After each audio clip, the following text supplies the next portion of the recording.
Oke, jadi yang pertama saya akan ngomongin fitur grouping di dalam pivot table. Dan ini amat sangat powerful karena ini sangat berguna kalau teman-teman mau ngegroup tanggal berdasarkan misalnya tahun atau berdasarkan bulan atau berdasarkan quarter.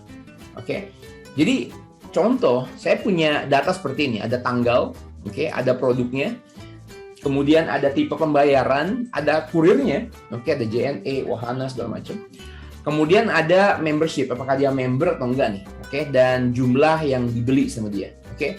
Dan kalau kita lihat datanya, ada keyboard shortcut yang bisa kita gunakan untuk melihat all the way ke bawah, yaitu control panah bawah atau control down. Saya press ya, control down, dan ini datanya ada 5.000 nih teman-teman, oke.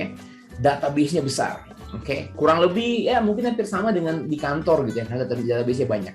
Jadi tiba-tiba bos datang, tolong dong bikinin laporan penjualan per bulan untuk member aja. Saya mau tahu nih, member aja ya. Berapa total penjualan ke member? Oke, itu pertanyaannya. Kalau kita nggak menggunakan pivot table, ini yang kita lakukan ya teman-teman. Karena si bos mau ambil bulan, oke, dan si bos mau ambil yang ada member. Oke, jadi saya akan bikin bulannya di sini, dan saran saya teman-teman ya, selalu gunakan tanggal. Selalu gunakan tanggal karena tanggal itu bisa kita olah. Oke, maksud saya apa? Jangan tulis seperti ini. Misalnya teman-teman tulis Jan ya, tulis Januari, dan by the way di sini, oke, kalau saya zoom in, kotak di sini teman-teman, ada di kotak di kanan bawah itu ada titik di sini nih, kelihatan titik ya. Ini yang disebut fill handle. Oke, handle adalah gagang, fill itu untuk mengisi. Jadi ini gagang nih istilahnya ya. Gagang yang bisa kita pegang, sekarang ini saya pegang untuk nge-fill ke bawah gitu ya. Dan perhatikan ada screen tip di sini, ada Feb, ada March, ada April, dan all the way. Oke, dan dia membuat list bulan Januari, Februari, Maret, April. Teman-teman boleh begini, tapi ada kerugiannya. Apa kerugiannya? Ini adalah sebuah teks. Dari mana saya tahu ini teks? Karena dia rata kiri. Oke, semua teks rata kiri, angka dan tanggal rata kanan. Oke, contoh, saya tulis angka 2000 di sini, dia nempel ke kanan ya, nempel di sebelah kanan. Tapi kalau saya tulis menjadi teks dengan memaksakan 2000 menjadi teks dengan apostrofi atau tanda koma pada petik satu ya, dan saya tulis 2000, enter, dia berada di sebelah kiri ya. Dan kalau saya menggunakan operational matematika, saya bilang apakah 2000 ini sama dengan 2000 ini? Hati-hati. Oke, kita melihat dia sama-sama 2000, tapi Excel melihat data type. Tipenya apa nih? Yang satu number itu teks. Sama nggak? Beda ya. Saya enter. Excel akan bilang false karena mereka berbeda. Jadi hati-hati ya. Teman-teman, buat pemula apalagi ya, sangat penting untuk mengerti perbedaan teks dan number. Oke, teks dan number. Dan yang teman-teman lihat di sini ini adalah teks. Oke, saya nggak saranin karena ini nggak bisa diolah nih, sulit mengolah. Oke, yang saya sarankan adalah kita bikin tanggal. Dan biasanya kita buat tanggal 1 karena setiap bulan punya tanggal 1. Saya akan tulis tanggal 1 bulan 1 tahun 2022. Kebetulan database-nya semua tahun 2022. Oke, dan ini udah di format sehingga dia hanya menunjukkan bulan. Gimana caranya? Saya klik kanan, kita pilih format cells, dan di bagian bawah pilih custom, dan saya udah menulis M 3 kali. Oke, kalau saya tulis M-nya 4 kali, dia akan full, dia akan kasih katanya January full. Oke, tapi saya cuma mau 3, oke, jadi dia menjadi Jan. Walaupun lihat di formula bar ini adalah 1 Januari 2022, tapi formatnya bisa kita ganti sehingga seolah-olah nih yang kita lihat ini adalah bulan Januari. Tapi apa bedanya dengan tadi? Ini sekarang rata kanan, teman-teman. Rata kanan berarti adalah number. Oke, itu perbedaannya ya. Oke, jadi sekarang saya akan tulis 1 Februari 2022. Oke, dan sekarang kalau dia punya 2 gini, kita bisa drag ke bawah dan dia menjadi berurutan. Oke, kalau teman-teman nggak percaya, saya akan ganti formatnya ya. Saya akan ganti formatnya menjadi format date. Oke, misalnya seperti ini. Kita klik OK. Dan ini adalah 1 Januari, 1 Februari, 1 Maret, 1 April, dan seterusnya. Oke, untuk mengganti lagi menjadi 3 huruf tadi, kita bisa menggunakan keyboard shortcut ya, Ctrl 1. Oke, saya akan press Ctrl 1, dan dia akan muncul ke format cell, kita pilih custom, dan saya akan pilih M 3 kali. Oke, lihat di sampel ini menunjukkan contohnya, dia akan menjadi Jen. Oke, saya klik OK dan semuanya akan berubah. Oke, it's good. Oke, that's the first step. Kalau kita menggunakan sum ifs, sum ifs bisa handle banyak kondisi. Ini kita disebut conditional calculation. Kita mau mengcalculate atau mengesum dengan banyak kondisi. Apa aja sih kondisinya? Kondisi yang pertama, kita mau member. Oke, member ya. Kita mau membernya yang yes, yang ini. Yes, yes, yes. Yang kedua, kita mau untuk di sini, kita mau lebih dari 1 Januari tahun 2022. Oke. Dan yang ketiga, kita mau dia less than 1 Februari tahun 2022. Ya sih. Kalau kita menggunakan sum ifs, kita punya 3 kategori yang perlu kita jagain. Oke, kita coba ya. Saya mau tunjukin sum ifs karena saya mau nunjukin nanti komparasi gimana cara ngerjain dengan pivot table. Oke. Jadi di sini saya akan gunakan rumus sum ifs, teman-teman. Oke, dimulai dengan tanda sama dengan, kita tulis sum ifs dan udah biru di sini. Ini screen tip yang menjelaskan apa fungsi ini. Oke, kalau udah benar kita tinggal press tab.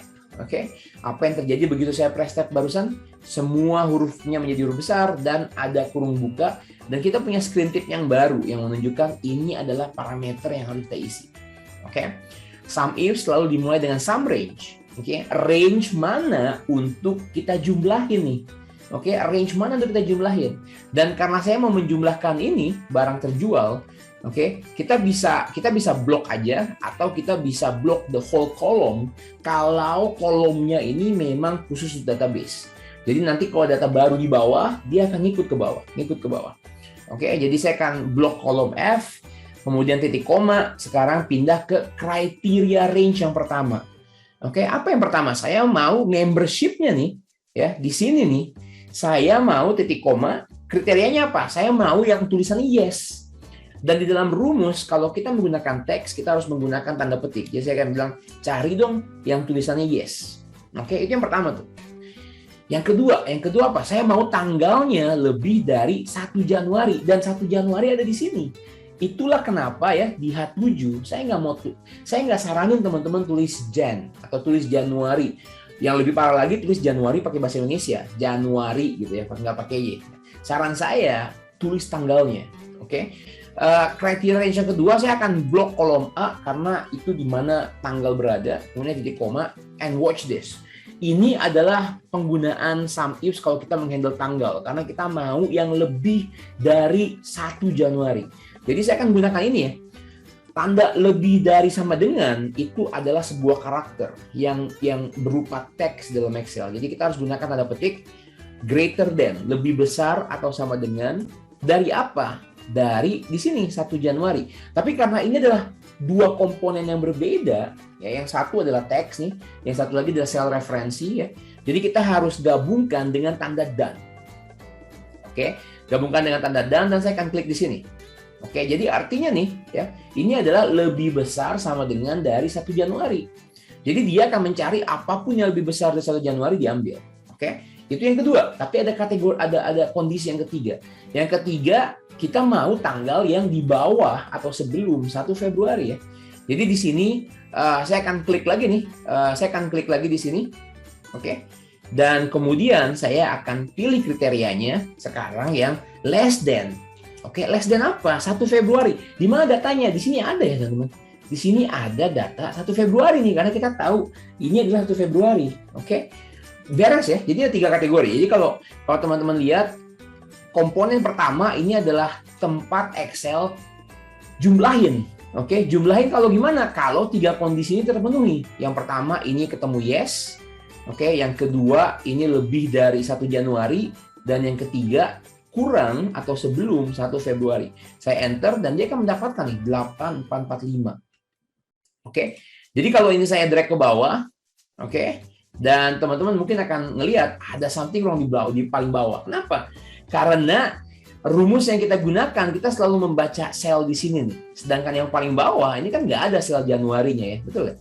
Oke, jadi gimana caranya supaya bikin ini nggak jadi kosong di belakang? Saya mengenalkan rumus yang namanya e-date. Oke, misalnya saya punya tanggal 1 Januari tahun 2022, teman-teman.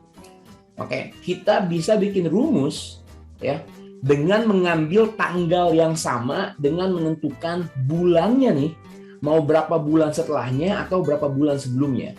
Dan rumus ini disebut E-date. Oke? E-date. Kita bisa baca definisinya. Return a serial number. Oke? Serial number ini adalah tanggal ya, karena tanggal adalah number. Jadi dia akan menghasilkan tanggal ya yang bulannya itu before atau after dan kita spesifikasi, kita tentuin. Contoh, saya akan press tab di sini, starting date-nya 1 Januari, dan saya mau dia 1 bulan setelahnya. Oke, enter, dan dia akan menghasilkan, oke, ini formatnya format normal, teman-teman. Jadi kita format painter aja. Dia akan menghasilkan 1 Februari. Oke, apa yang terjadi kalau saya menggunakan E-date, starting date-nya adalah 1 Januari, dan saya mau dia mundur 3 bulan, jadi kita taruh minus 3. Oke, kalau dia mundur 3 bulan, dia akan menjadi Oktober 2021. Menarik ya. Jadi apa yang bisa kita lakukan dengan E-date? Di sini saya mau 1 Februari, 1 bulan setelah setelah ini ya, 1 Januari ya. Jadi saya akan menggunakan itu. Saya akan menggunakan E-date, starting date-nya 1 Januari, sel yang sama, di baris yang sama. Dan saya mau dia melangkah sebanyak 1 bulan. Oke, kurung tutup, oke, enter. Dapatkan hal yang sama, tapi perhatikan sel di sini, apakah ini berhasil? Oke, yes. Oke, kenapa? Karena kita nggak dependent sama sel yang di bawahnya. Kita hanya dependent sama sel yang ini. Jadi kita bisa bikin data ini secara baik ya, dengan menggunakan E-date. Oke. By the way, ini cara mengerjakan dengan SUMIFS, teman-teman. Oke, menghandle tanggal itu a bit complicated ya. Kayak gini ya, kita harus mengerti bikin lebih besar sama dengan ya, kemudian menggunakan rumus E-date gitu ya. Dan gimana caranya kalau kita menggunakan pivot table, teman-teman. Oke. Saya akan mulai ya, oke. Buat teman-teman yang baru banget pakai pivot table, saya selalu bilang nih, oke, mungkin udah pada bosen ya. 5 steps to make pivot table. 5 langkah buat bikin pivot table, oke. Langkah keempat dan kelima ini optional karena bersifat formatting, tapi 1 2 3 boleh banget teman-teman ingetin. Yang pertama, oke, database udah bagus, kita klik di mana aja di dalam database nih. Di mana aja terserah. Jangan di luar ya, ini di luar ya nih. Database kita kan ini nih, sampai ke bawah ya. Jadi klik aja di mana, satu sel. Oke. Kemudian step kedua, kita akan pergi ke insert dan saya akan pilih pivot table di sini. Oke, yang paling kiri, yang nomor 1. Oke, pilih pivot table. Pivot table akan bertanya mau ngambil data dari range atau tabel yang mana. Dan karena database kita udah benar, Excel akan menebak dengan benar. Jadi kita hemat 1 langkah nih. Yang ini nggak perlu kita tentuin karena kita udah klik di sini dan Excel menebak. Adit punya database nih, database-nya kayak gini nih, benar nggak? Okay. Dan most of the time kalau database kita benar, oke, ini udah benar. Oke. Yang kedua kita nanya mau bikin di mana? Apakah perlu kita bikin worksheet yang baru ya? Jadi sheet 1, sheet 2, sheet 3 gitu ya. Atau kita mau bikin di worksheet yang udah ada gitu. Dan kebetulan saya mau bikin di sini. Jadi saya akan klik yang kedua, existing worksheet yang udah ada, tapi Excel perlu tahu di mana bikinnya. Oke, jadi saya akan klik di sini nih dan saya akan pilih sel yang ini. Oke, jadi kita bilang Excel, ready ya, siap-siap ya. Kita mau bikin pivot table dan saya mau taruhnya di sini. Oke, saya klik OK. Oke, apa yang terjadi? Ini step ketiga. Begitu kita klik OK, pivot table akan bikin kotak di sini. Oke, ini adalah tempat buat kita bikin pivot table-nya dan muncul 2 tab yang khusus di atas disebut pivot table analyze dan design. Oke. Banyak banget ini isinya, oke, nggak bakal kelar kita 1 jam kalau ngomongin ini, oke. Dan di sebelah kanan ada namanya pivot table field. Field itu bisa teman-teman ingat sebagai judul, oke. Jadi di sini adalah judul dari semua yang ada di sini, oke. Judul-judulnya ada tanggal, produk, pembayaran, query, membership, dan jual. Dan di bawah ini adalah bagian dari pivot table, ada filter, column, rows, dan values. Kalau teman-teman bingung dengan 4 ini, saya bisa gambarin ya, misalnya teman-teman punya gambar kayak gini ya, bikin laporan ya. Oke, misalnya ini bulan Januari, ini bulan Februari, ini bulan Maret gitu ya. Ini misalnya budget, ini misalnya actual gitu ya. Nah, dalam pivot table, oke, dalam pivot table ini nih ya, yang sebelah kiri ini, oke, itu adalah rows. Yang judul di atas itu disebut columns. Dan isi di sini nih, isi angka-angkanya itu adalah values. Oke, untuk filter ini adalah filter yang di atas yang bisa kita pilih filternya. Oke, jadi itu secara simpel menjelaskan komponen-komponen dalam pivot table. Oke, kita di step ketiga dan step yang paling penting. Saya sebutnya drag and drop atau drag, drag, drag. Kenapa sih disebut pivot table? Karena dia pivot itu poros ya. Jadi kita suka-suka kita nih mau bikinnya kayak gimana gitu. Dan untuk hal ini kebetulan kita maunya bermain dengan tanggal, oke? Dan kita masuk ke materinya di sesi ini ya, bahwa kita mau bilang ke Excel, saya mau bulannya. Di sini nggak ada bulan ya Excel ya, nggak ada bulan, ada tanggal. Bisa nggak Excel ngegrupin ya, digrupin, dikelompokin sesuai bulannya, oke? Dan bisa ya teman-teman. Jadi yang akan dilakukan, saya akan ambil tanggal di sini, saya klik, jangan dilepas mouse-nya. Ada tanda perboden nih, jadi kita nggak bisa lempar kemana-mana, kita bisa lempar hanya ke 4 ini, oke? Hanya ke 4 yang di sini. Dan kalau teman perhatikan, tanggal ada di sini nih, bulan ya. Jadi dia ada di bagian rows, dan saya akan klik di rows, dan boom, langsung ya teman-teman ya. Di dalam Excel 365, Excel akan langsung ngegroup berdasarkan bulan. Oke, kalau teman-teman nggak menggunakan Excel 365, kemungkinan besar teman-teman akan dapat daily-nya, hari per hari. Jadi teman-teman akan seperti ini ya, saya akan klik kanan di sini, saya akan pilih ungroup. Oke, teman-teman akan dapetin per tanggal. Oke, di Excel yang sebelumnya ini akan yang akan teman-teman lihat. Nah, jadi gimana buat kita bilang ke Excel, kelompokin dong jadi tahun, jadi quarter, jadi bulan, suka-suka kita ya. Jadi kita tinggal klik kanan, kalau tadi saya ungroup, saya akan pilih group. Oke, dan di sini ada pilihan mau apa nih. Dan kebetulan saya cuma mau bulan ya. Teman-teman bisa pilih tahun, quarter ya, quartal, oke. Tapi saya cuma mau pilih bulan, jadi saya klik dan unklik yang lain. Dan sekarang sebentar. Sebentar ya. Saya tadi pilih group dan saya pilih month. Kalau teman-teman mau years, boleh kita klik years. Jadi dia akan ada tahunnya. Oke, tapi tahunnya saya nggak mau. Jadi kita bisa bawa ke atas atau buang di sini. Jadi saya cuma punya bulan. Oke, udah hampir sama ya seperti sini ya. Oke, dan yang terakhir kita tinggal drag and drop angka terjualnya di bagian values. Oke, and selesai teman-teman. Oke, tapi ini belum ya. Karena kenapa beda? Karena kita belum ngefilter yang membership-nya adalah yes. Jadi di sini di bagian membership saya akan bawa ke filter, oke, di bagian atas, dan kita bisa klik, saya cuma mau yang yes aja. Kita klik oke, dan sekarang jawaban yang teman-teman lihat di sini ini sama nih teman-teman. Oke, powerful ya teman-teman ya. Kita sama sekali nggak perlu pikirin tanda sama dengan, sum ifs, di mana sum range-nya, atau mungkin yang complicated di mana taruh dolarnya ya. Dengan pivot table itu tinggal drag, drag, drag. Oke, ini step ketiga, kita lanjutin step keempat. Step keempat itu ini untuk membenerin judulnya, kita bisa mengganti layoutnya. Kita pergi ke design, kemudian pilih report layout dan saya pilih tabular form. Oke, sekarang menjadi tanggal, tapi bisa kita ganti menjadi bulan. Oke, di sini bisa saya ganti menjadi bulan. Oke, dan di sini langkah kelima itu mengganti formatnya. Karena ini formatnya waktu kita lempar ini nih terjual ke bagian values, formatnya menjadi general. Oke, kalau saya klik di sini dan saya pergi ke home, di sini menjadi general. Oke, jadi kita harus benerin. Oke, jadi saya akan klik kanan di mana aja, salah satu, pilih yang ketiga nih, number format. Oke, number format dan kita pilih number. Decimal place-nya saya nggak mau, dan mungkin kita kasih separator ribuan, kita klik oke. Dan apapun yang kita dapat dengan rumus sum if, kita dapatkan dengan pivot table. Dengan cara yang relatif lebih simple. Kita tinggal mengerti di mana sih mau lemparnya, di row atau di column gitu ya. Dan kita tinggal lempar accordingly, kita ganti desainnya, kita ganti formatnya. Yang saya dapetin di sini itu kurang lebih sama dengan di sini. In case teman-teman mau ganti ini menjadi penjualan, saya bisa double klik. Oke, dia akan muncul yang namanya value field setting. Dan saya bisa ganti penjualan, enter, judulnya akan berubah, dan dia menjadi sama. Oke, gitu ya. Jadi fitur group dan ungroup, ini keuntungan pivot table dibanding rumus sum ifs kalau kita bermain dengan tanggal.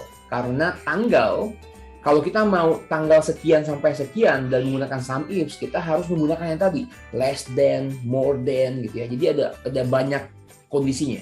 Tapi kalau kita menggunakan pivot table, cara kerjanya adalah pivot table mampu mengelompokkan tanggal menjadi tahun, bulan, quarter, suka-suka kita.